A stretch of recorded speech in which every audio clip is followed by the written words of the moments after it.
The Reality Pucblic School यस'थ गायसनथाय सान फालिदों।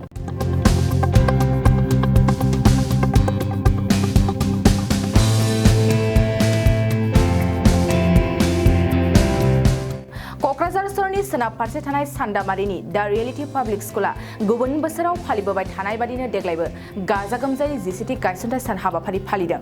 नंगौ, दा रियेलिटी पाब्लिक स्कुलनि दिथागिरि सुदां कुमार ब्रह्मआ फिरफिलाखौ बिरहोयो आरो बे गायसनथाय सानावनो फरायसा फरायसुलिफोरजों लोगोसे बिमा बिफाफ्राबो बाहागो लानायजों गाजा गोमजायै खुंफुंदों आरो बिटिआरनि मावफुं सोद्रोमा डक्टर धर्मनारायण ब्रह्मआबो बे मेहेरगोनां हाबाफारियाव बाहागो लादों।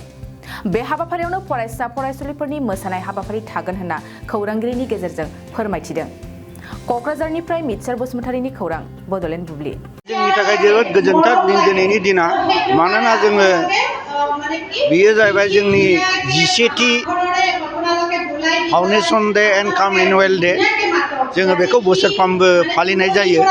बेखौ मानो फालिनाय जायो होनोबा जोङो गथ'फोरनि साक्सेस बा साक्सेसखौ नायनो थाखाय बेसेबां जोंनि स्कुला साक्सेस जाखो बेखौ नायनो थाखाय जोङो बे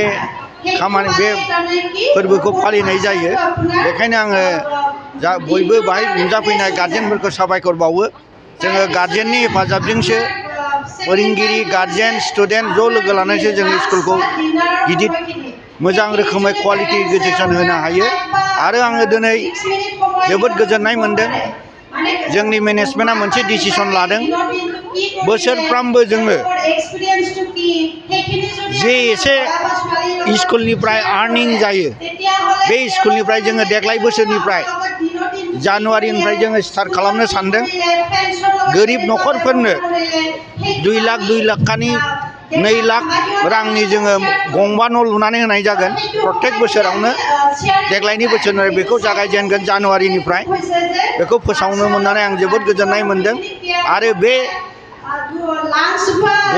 गरिब ना धोनि बेनि भेरिफिकेसनखौ जोंनि गार्जेनफ्रानो सेलेक्सन खालामगोन। गार्जेनफोरनि सेलेक्सनजोंनो जों बेखौ बानायनानै होनाय जागोन।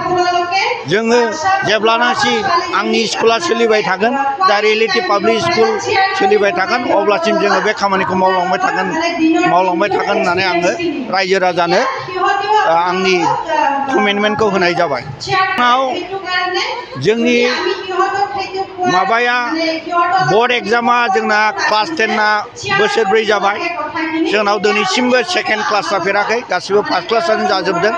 आरो जोङो 12 एग्जामा देग्लायजों खनथाम जानोसै। थांनाय बोसोराव जोंनाव IITआव एडमिसन मोन्दों, मेडिकेलाव एडमिसन मोन्दों। बोसोरफ्रामबो जोंनाव रिजाल्टआ मोजाङैनो जायो। बिनि थाखाय जोङो सिन्था खालामनांगौ गैया। फोरोंगिरिनि नाजानाय, गार्जेननि सापर्ट, हेफाजाब, जोङो अरायबो मोजां खामानि मावगासिनो दङ। जाहाथे आनान गसाइनाव आर'ज गाबो जाहाथे जोंनि स्कुला बेबादिनो सोलिबाय थायो। बेयावनो बड'लेण्ड बुब्लि नोंथांमोनसिम खुलुमनाय थाबाय। जोंनि दिनैनि बे हाबाफारिया जागोन जोंहा सिगां बोसोरनि बायदि फालिबोबाय थानाय बायदि देग्लायबो यस'थ स्कुल गायसननाय सानजों लोब्बा लाखिनानै जोंनि दिनै बे गायसननाय फोरबोखौ गाजा गोमजायै फालिलांनो थाखाय जों दिनै साखाफारा जाबाय। बेजों लोगोसे जोंहा दिनै फुंबिलिनि हाबाफारि बायदियै स्कुलनि गायसनगिरि सामलायगिरि चेयारमेन सारनि आखाइजोंनो फुंबिलिनि फिरफिला बिरहोनाय हाबाफारिखौ फोजोबबाय। दा बेजों लोगोसे जोंहा जौसांनि प्रग्राम, जेरै स्टेजनि प्रग्राम दङ। बेजों लोगोसे जोंहा गोबां आलासिफोरखौ लेंहरनाय जादों। बे आलासिजोंनो लोगोसे EM सार धर्मनारायण सार बिथांखौबो लेंहरनाय जादों बे हाबाफारियाव। दा बे हाबाफारियाव जोंहा उन्दै उन्दै फरायसाफोरखौ जोंहा गोबां रोखोमनि मोसानाय हाबाफारि लानाय। दिनैनि हाबाफारिया जोंहा जागोन रंगिना संगिना गाबजों लोगोसे उन्दै उन्दै गथ'साफोरनि मोसानाय, बे हाबाफारिखौ लादों। बे हाबाफारिजों जोंहा गोबां दिथागिरिफोरनिसिम मोनसे मेसेज होनो सानोखि जोंनि फरायसाफोरखौ जों माबोरै इयुनाव डेभेलप खालामलांनो हागोन,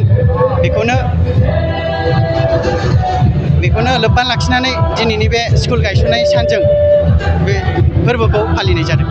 Morning, I'm Rizi Sanabasumatari and I will be hosting our 11th Foundation Day cum Annual Day celebration of the Reality Public School. I feel really honored that I got this opportunity to host our beautiful program today. We have many beautiful and colorful events today which will be performed by our talented students of TRPS. Thank you and hope you all enjoy our day. दखना जि जोम गाननो मोजां मोनग्रा बर' हौवा हिन्जावफोरनि थाखाय मोनसे जोबोरैनो गोजोनथाव खौरां। F&F क्लथिं गलाया फैगौ बैसागु फोरबोनि थाखाय समायना रमायना दखना, जोमग्रा सादोर, ब्लाउज आरो हौवाफोरनि थाखाय आर'नाइ, गामसा, शार्ट बायदि रोखोमनि गानग्रा जि जोमखौ नोंथांमोननि थाखाय लानानै फैदों। बेजों लोगोसेनो बर'नि जुलियाव नांगौ जानाय हौवा हिन्जाव गोदाननि गासै गानग्रा जोमग्राफोरखौबो बे गलायाव मोनगोन।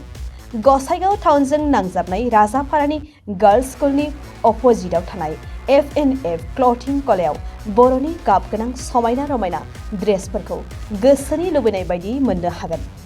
लोगोसेयैनो गोसो गुदुं सुबुंफ्रा गावनि मोजां मोननाय ड्रेसफोरखौ F&F क्लथिं गलायाव जायखिजाया सानावनो लांफैनो हागोन।